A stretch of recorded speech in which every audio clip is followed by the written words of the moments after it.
लोग कहेंगे, कई लोग आएंगे तुम्हारी आस्था को, विश्वास को तोड़ने वाले। क्या होता है जल चढ़ाने से? क्या होता है बेलपत्री चढ़ाने से?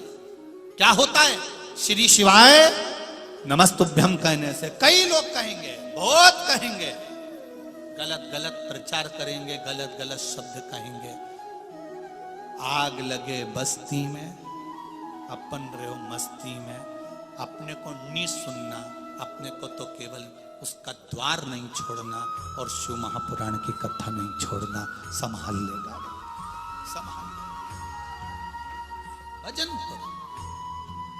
बोल बम का नारा है, बाबा एक साथ, उसके सहारे रहिए, उसके विश्वास में जब भरोसा दृढ़ करते जाओ। शिव कथा कहती है समय की अवस्था बड़ी बढ़ती चली जाती है, और उस समय की अवस्था में कितने को तुम अच्छे लगोगे, कितनों को बुरे लगोगे, कोई नहीं कह सकता। यहां पर मेरी माताएं बैठी हैं, मेरी जीजियां बैठी हैं, मेरी आई हुन बैठी हुई हैं। उनसे निवेदन करना चाहूंगा, बचपन में बच्चा सोता है, मां को अच्छा लगता है कि नहीं लगता है?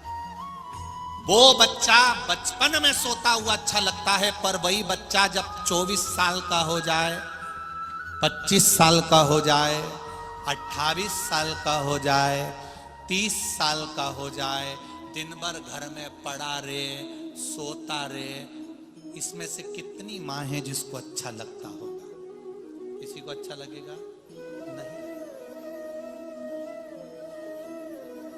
बच्चा बचपन में सोता हुआ अच्छा लगता है, बचपन में सोता है तो अच्छा लगता है, पर जब समय की अवस्था बढ़ती चली जाए, उम्र बढ़ती चली जाए और वो सोएगा तो अच्छा नहीं लगेगा। समय कितना बलवान होता है, जरा सोचिए। बेटा भी तुम्हारा है, औलाद भी तुम्हारी है, पर बचपन में सोएगी तो अच्छी लगेगी, पर बड़े होकर सोएगी तो अच्छी नहीं लगेगी। उसी तरह परमात्मा कहते हैं, जो समय गया जान दो, उस समय तुम सोते रहे कोई बात नहीं। नहीं मंदिर जाते थे कोई बात नहीं, शिवालय नहीं जाते थे कोई बात नहीं, पर अब तुम बड़े हो गए हो, तुमने शिव पुराण की कथा सुन ली है, तुम जाग गए हो, तो अब समय बर्बाद नहीं करना, कर्म के प्रति जागृत होना, कार्य के प्रति जागृत होना है, और भगवान देवाधिदेव महादेव से प्रार्थना कर कर अपने कार्य के प्रति आगे बढ़ना है। अब सोते हुए अच्छे नहीं लगते, जागो।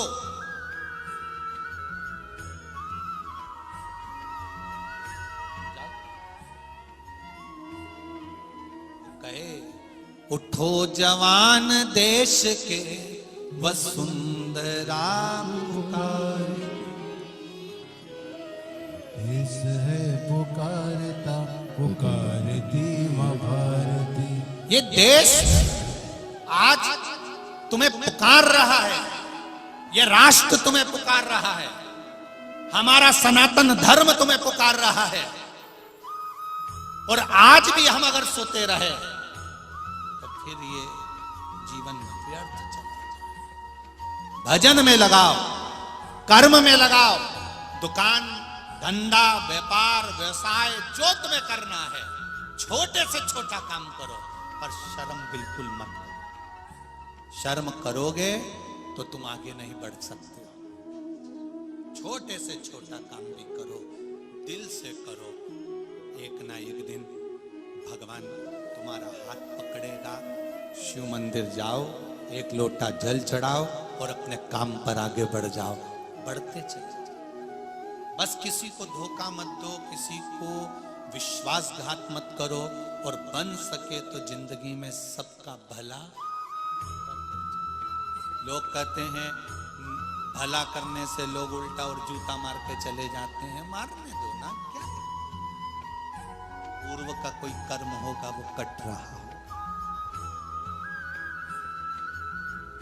आज अगर हमको कोई गाली देगा, अपशब्द कहेगा, ताने देगा, सोशल मीडिया पर, फेसबुक, यूट्यूब पर आप भी पढ़ते होगे, कोई ना कोई कुछ ना कुछ बनाता ही रहता है, कुछ ना कुछ लोग डालते रहते हैं, ऐसा कर दिया, वैसा कर दिया, ये बोल दिया, वो बोल दिया। उससे हमारा पूर्व का कोई पाप होगा तो इनकी निंदा करने से वो धीरे धीरे धीरे धीरे कट रहा है, वो कट रहा है। संत की चादर धोने से साफ नहीं होती जितनी संत की लोग निंदा करते करते साफ कर देते हैं। साफ नामदेव जी को लोगों ने अपशब्द कहा, तुकाराम जी को कहा, मीराबाई को, कर्मा को, रामकृष्ण परमहंस को, नरसिंह मेहता को, किसको नहीं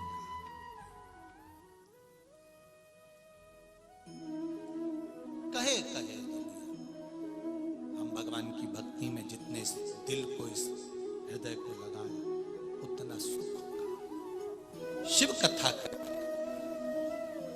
मंथन जब किया गया समुद्र का तो उसमें गौ माता निकली और गौ माता के बाद विष निकला। उस विष को पीने वाला कोई नहीं था। कौन पिएगा वो विष? उस विष को पीने वाला कोई नहीं। जब विष को पीने वाला कोई नहीं था तब देवाधिदेव महादेव को याद किया गया और महादेव से जाकर प्रार्थना की गई कि इस विष को आप पी लो। अमृत पीने वाला देव है और विष पीने वाला महादेव है। घर में, परिवार में, कुटुंब में, जहां तुम रह रहे हो वहां अगर थोड़ा भी तुमको अगर दुख मिल रहा है, परिवार के द्वारा गालियां मिल रही हैं, अपशब्द मिल रहा है, समझ लेना कि तुम देव नहीं महादेव हो, इसलिए इस विष को पी रहे हो। ये विष तुम इसलिए पी रहे हो क्योंकि महादेव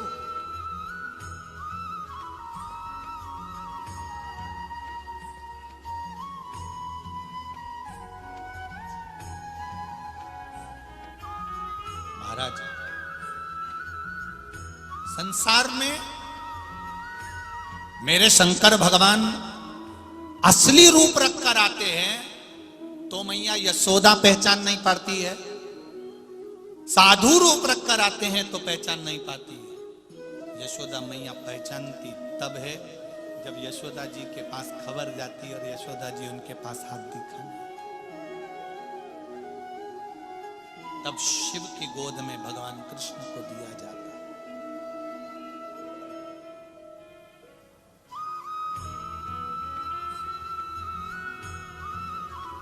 भगवान देवाधिदेव महादेव की कथा कर रही है। आएगा आपके जीवन में भी सामने आएगा। उस विष को कैसे पीना है, दुनिया के लोग क्या कहेंगे, कैसे कहेंगे,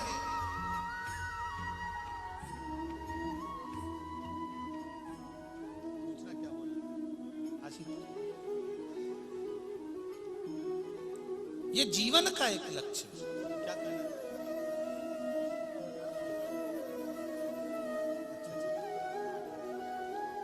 जीवन का एक लक्ष्य, जीवन का एक आनंद, जीवन का एक सुख, आनंद की।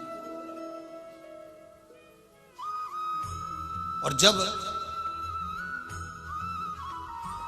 जीवन का एक सुख हमारे सम्मुख में होता है, विष पीने के बाद भी जब नाम होता है तो वो साधारण नहीं होता। देवताओं ने अमृत पिया परंतु उनको कोई, आज भी लोग कहते हैं इनने अमृत पी लिया, ये देव हैं, पर उनका नाम भले ना निकले पर मेरे महादेव का नाम आज भी आता है विष पीने के, विष पीने के। बाद में भगवान शिव आनंद के साथ विराजमान हुए। 12 ज्योतिर्लिंग का स्मरण कराया है। तुमरुका जी ने चंचुला देवी को सुनाया है। प्रथम सोमनाथ जी, चंद्र को काया रोग हो गया, शिव जी की आराधना करी। ये 12 ज्योतिर्लिंग की जो कथा ही हमको बता रही है कि देवता, नवग्रह, चंद्र हो, सूर्य हो, राहु हो, केतु हो, सारे ग्रह भगवान शंकर की आराधना में लगे रहते हैं। सारे चंद्रदेव ने शिव की आराधना करी, काया का रोग ठीक हो गया। भगवान कार्तिकेय जी रुष्ट होकर चले जाते हैं, तब भगवान शंकर पार्वती जी के साथ जाकर मनाते हैं, मल्लिकार्जुन के रूप में विराजमान हुए। दूषण नाम के राक्षस को मारने के लिए भगवान 84 रूप धारण कर काल बनकर प्रकट होते हैं। वो महाकाल के रूप में प्रकट